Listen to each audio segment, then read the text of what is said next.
And there are certain examples that we've seen in like major US states that if you run multiple different climate scenarios, those scenarios where these assets are likely to start breaking down are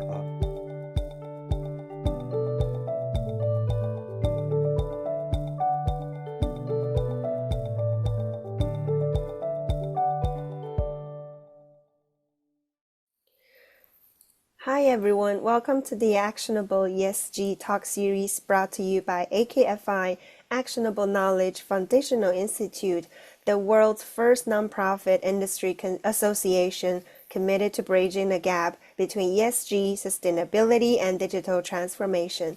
My name is Isabella. I am the co-host, and here with Manuel, another co-host, and also the executive director at the AKFI. And today we have our guest today, Gautam, with us. Gautam, good to see you. Thank you for being here. it's my pleasure. Thank you for having me. Thanks to this talk series, we get to bring together great minds to together discuss the current state and the future state of ESG, sustainability, and digital transformation. Gautam is the CEO and the co-founder of 15 Rock, the world's first and largest platform for tracking net zero actionable progress through project KPIs and financial risk modeling, with over 20 years of experience in the finance, technology, and sustainability sectors. And Gautam is the climate risk strategist who has gained international recognition for his involvement in innovative approach to climate risk management. Thank you for taking the time, Gautam. And to start our conversation, what are your thoughts on the current state of sustainability, ESG, and digital transformation trends by using artificial intelligence? I'm very optimistic. I think for a few years in the industry, it felt sometimes a little hopeless. It felt like um, climate risk and ESG was like a compliance function that people would just do the least amount of effort to check a box. But um, in our world, with our clients and with the people we talk to, we're seeing that really shift. We're seeing companies and investors and other stakeholders using ESG, climate risk, and other variables as like real value creation drivers. And this is making it very people not so focused on the reporting side as much, but mainly focused on action and the value that it creates within the company. This is causing things to be more like operationalized, as well as these new digital systems to incorporate these factors into day-to-day operations, which is very exciting, but also very complex. So if people want more excitement at work, this is probably the best time because you get to work on some of the hardest problems and really transform businesses and revolutionize a lot of companies that have been in a legacy mode for too long. Thank you very much. And Gautam, I think today I will break our conversations in two parts. The first part, really, I'll look at the social sustainability, resilience, and also we discuss a lot about infrastructure in the past. So I'll focus on that. And the second part, we leave the best for the end, will be a discussion on AI. And that won't be a short discussion either because you have a lot of things to share with us, I'm sure, today. So when we talked about infrastructure, you described to me the infrastructure of North America in terms of resilience and how this resilience of infrastructure differ from community to community. So maybe you Yeah, share a bit more. yeah, we've recently our clients have we were very dependent on our clients for we try to solve their problems, and some of the problems we've been getting from different governments and also investors has been around infrastructure resilience. And that was an area that I had read a lot about, but I didn't have much firsthand experience until recently. This has been a lot of what I've been focused on personally within a portion of our team. And yeah, like a lot of the infrastructure, we think that in North America things are great, and we have some of the best infrastructure in the world, and we actually don't. There are areas of like major states and provinces where it's like countries that we think like if you looked at the state of the infrastructure, it would seem like it was from some faraway country that we'd see in movies where things could break down. And I think there's multiple factors for this, but I think this is going to be more impactful over time, much, much more like acutely, because you have climate risk putting a lot of stress on infrastructure. A lot of these infrastructures were not built to be as resilient as the climate is putting on them. But then also some of our communities are growing much more faster and larger than was originally planned, which is also putting stress on these infrastructure, sorry, these infrastructure assets. And I think when you think of also the other thing that I noticed was that there is a concentration of certain infrastructure. So, for example, when like this was not climate related, but when the bridge in Baltimore went out, who would have thought that like a lot of the auto parts that come into the United States come in through that port, and there would be a massive impact to auto manufacturing. Similarly, we've seen on a more human level, we've seen like communities relying on the same well water, maybe like 3 or 4 or 5 communities. And if something happens to that well, or that water asset, it has a much broader impact. And I think that's something I was not aware of, and I hope more people see. And I think a lot of infrastructure investors are starting to understand. And I think a lot of uh, companies looking at their supply chain are starting to understand too, like that they want to understand what risks are they exposed to indirectly just by working with a company in a certain region. So yeah, it's a big problem. And maybe I'd also add that this actually to me is where like I usually try to talk about climate risk and not the broader ESG because I felt it was always too complicated, and I do better if I break problems into smaller parts and then solve them, and then hopefully in aggregate they get fixed. But I think like there there is climate risk on infrastructure, but then there's also this social aspect too, where at least what I did personally on some projects was because we're an AI company and we love data, we would take infrastructure assessments that we're doing and overlay them with uh, sorry demographic data. And when you start to look at those demographics, you can start to see that like the rich areas and the big cities aren't usually suffering from poor infrastructure. It tends to be communities with high amount of veterans, elderly, like low income communities. And I think it's like it makes it more heartbreaking because the people most vulnerable to climate change are also the ones who are the least able to do anything about it. And and yeah, like so like this is in my view right now a major problem that needs to be fixed. I think um like infrastructure in these communities trumps companies to some degrees because the companies are operating in those communities. So, for example, one new infrastructure project we're working on, they're manufacturing companies that heavily rely on water from a local river. And if that river, as it's having some issues, that's creating a problem for this company that then ultimately this company might leave and create some economic issues for that community.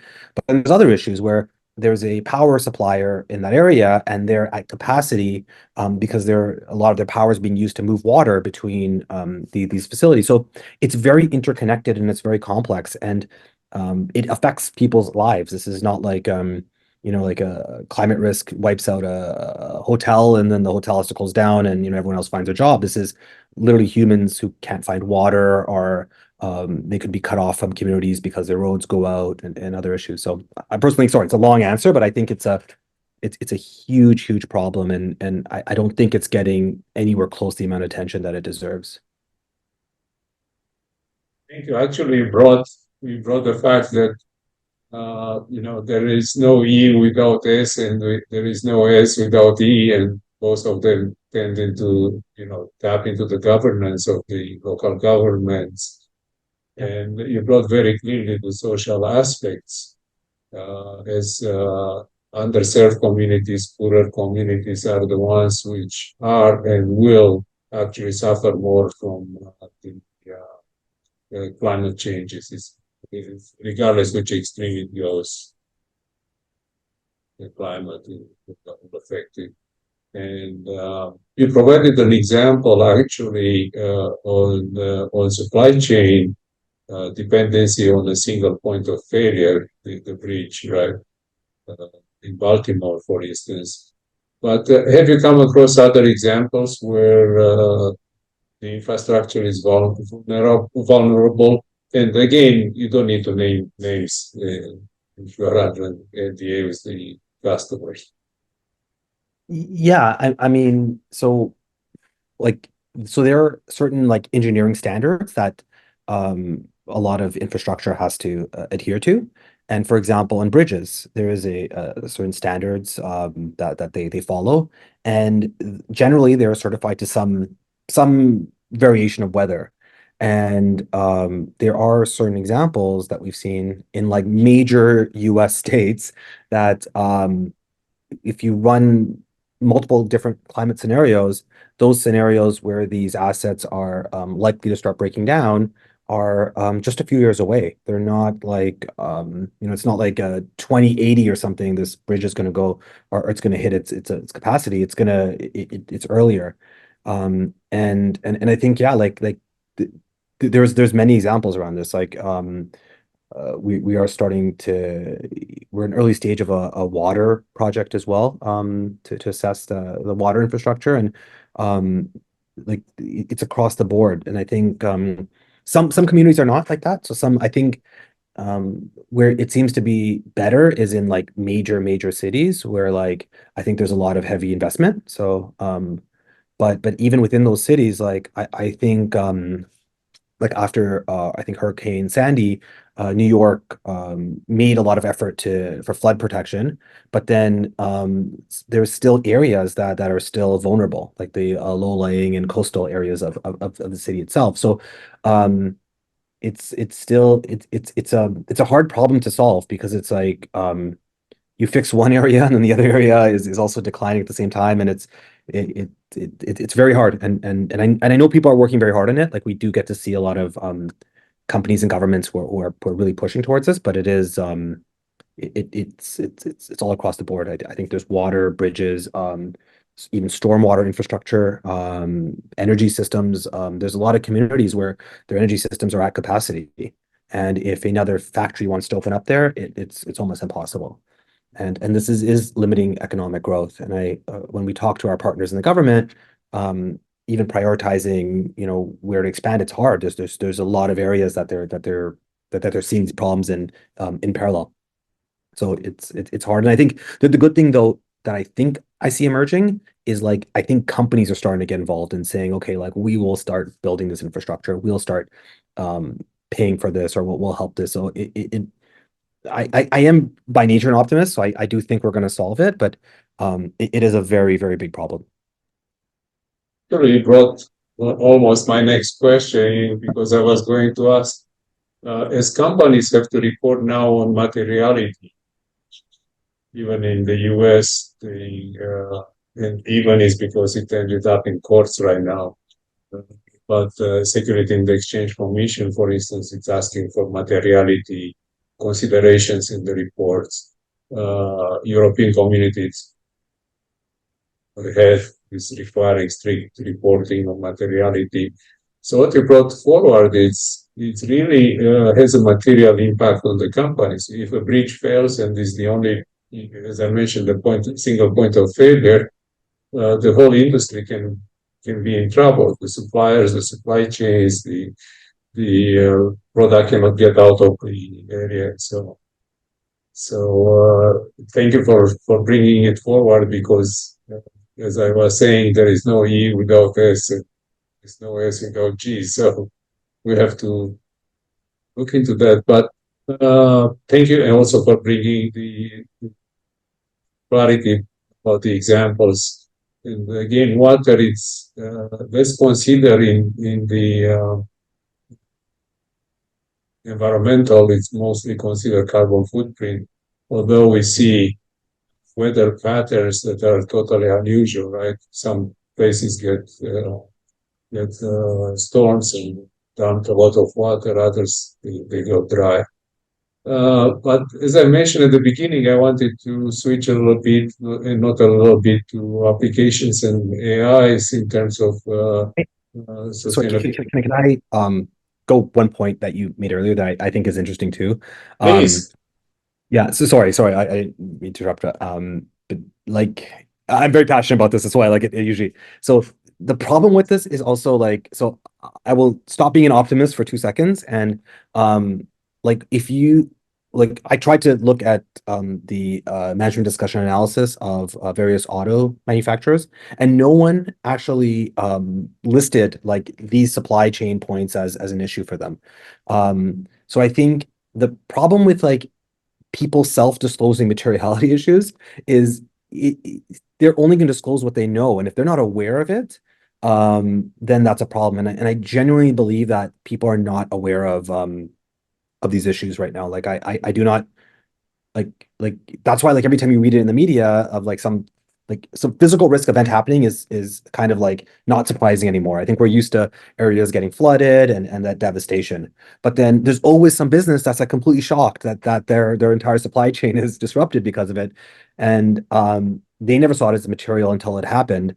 And yeah, I think a lot of that materiality disclosure initially is just going to be events that may have happened already, or maybe like very, very highly probable events. But when you're dealing with like the one thing also is like the bridge going out in say Baltimore, that was like a single event. But what happens when like I don't know, due to weather patterns, a bridge is maybe not operational, roads can't handle it, energy systems go out, and water systems in a community. Like when you have multiple issues, they're very hard to predict. And that creates this devastating impact too. And I think a real materiality assessment is very hard to do. And I think I do not believe that companies right now are internally even aware of a lot of the risks that they're facing. I think so I think that's one side of it. And I think the other side of it is maybe a more macro rant that I'll just give you. I'm sorry. Edit this out if this is weird, but um we so this is maybe like a larger thing, but like we try to get products so cheap and but still good quality, that at least we did one project for a fashion company, and what they were doing was they are known for very good quality and very low prices, and they're pretty much global. But the what they did to get there was they concentrated their supply chain. They have like 5 suppliers that manufacture all the clothes that they sell globally. And all those manufacturers are in the exact same part of the exact same country that's experiencing either extreme heat or massive flooding. And I think that's another problem too, right? We've concentrated our supply chains that even like it's almost like we've gone out of our way to create this exposure to supply chain risk. And because it reduces costs, it makes it more affordable for the end customer.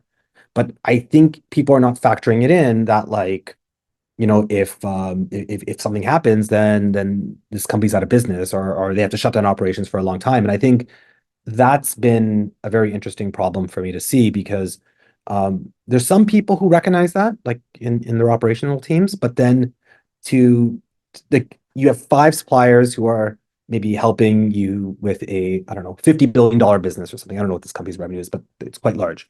And then all of a sudden you have to say, I need to spend X amount of money, I don't know, maybe $10 billion and recreate my supply chain in a different part of the world. That's a very quick way to get rejected from a meeting and get fired and get laughed out of a room. And like that's the problem is like it's almost like it's very challenging for people to build in this resiliency right now. And I think like investors are aware of it now. They're looking at this. I'm sure we're not the only ones working with investors on this, but it's still companies are it's hard for them to do that capex. So one, they're not aware, and the people who are maybe a little bit kind of like think that they should diversify to reduce that exposure. It's a really hard battle. So I think it is an interesting time for that as well. And I think I really admire people and companies who just like fight those fights.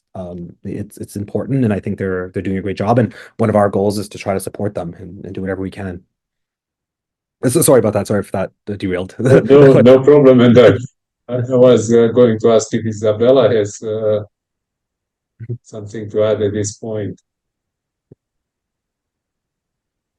Hi. Yeah, I'm good. I'm good. Please continue the discussion. It's really informational and insightful. Thank you. Well, thank you, Isabella. The That's a known problem because resilience means redundancy in the system, and redundancy means Yeah. capital and OPEX, or CAPEX and OPEX, capital and expenses.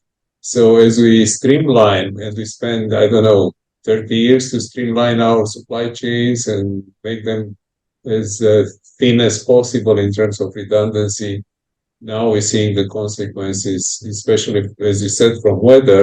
As you're going through that, I'm an electronic engineer, but I know a little bit about civil engineering, and the calculations are done on past events, Yeah. earthquakes, floods, and so on. So when you know, rig a bridge or a building and it's not in a flood area, you don't, predict that the building will sit on a water table in a few years from now.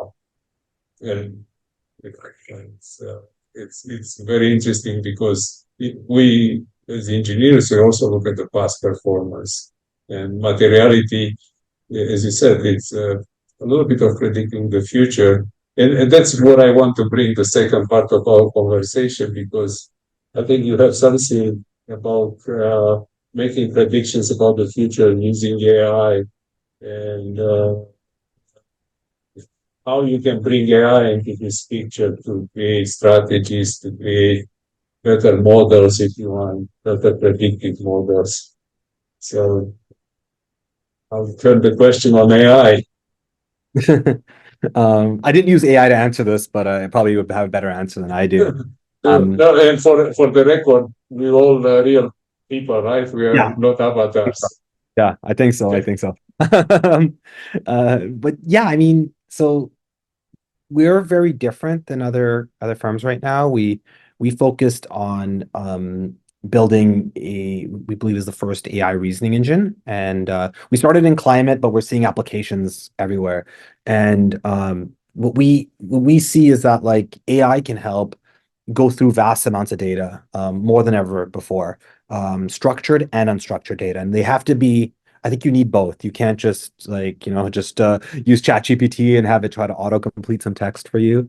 But you can't entirely rely on data because there is some research out there and papers and really smart people who are thinking of scenarios that don't exist. So we try to combine them both together. And what we're able to do is, for over 5 years, we've been collecting a lot of data, collecting a lot of insights, learning from like some of the greatest and top thought leadership out there, and having an AI that can research solutions for very specific problems. And I'm in a building in downtown Toronto right now, and there's many opportunities to improve the buildings. For example, that we've done, or that we've helped. From the heating systems, to the energy management systems, to the lighting, to the windows, to like everything. So we AI can help surface these things. And I think right now, like we work with consultants, which is great. And we see a lot of consultants, they have existing playbook. They might have like 5 or 10 climate solutions that they have that they would use in specific projects, and they just recommend those, and they have experience, and that's great. But using AI, you can find new initiatives that are happening globally, and then it can see it. You can see then a human can see if it applies to that local kind of specific problem. And I think what we need right now is a lot of people are just. I think they're a lot of companies and people are just sort of like not moving because they don't know what to do next. Whereas we take a very different approach. Our background in our team is around like finance, derivatives, risk. So we go in and we try to find the financial feasibility of a project. And if it's financially feasible, it has great returns, great cash flow, it looks good. Then within that, we prioritize the climate projects.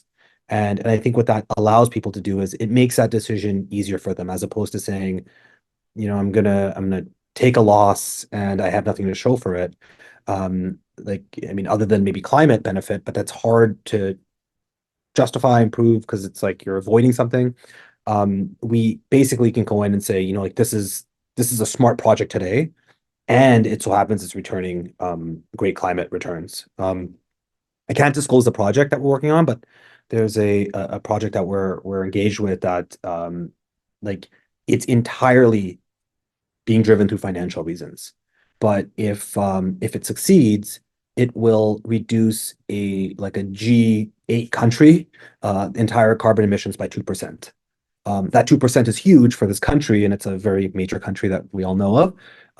But no one in that project is really talking about the climate benefit. They're talking about the business benefit, the strategic benefit, the cost savings and the new markets that they can get through that project.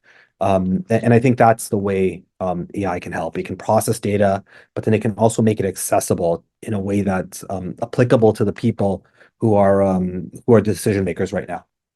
And unfortunately, because a lot of decisions are financial, we think that a lot of the AI can help with helping with those financial kind of like valuations and risk around it.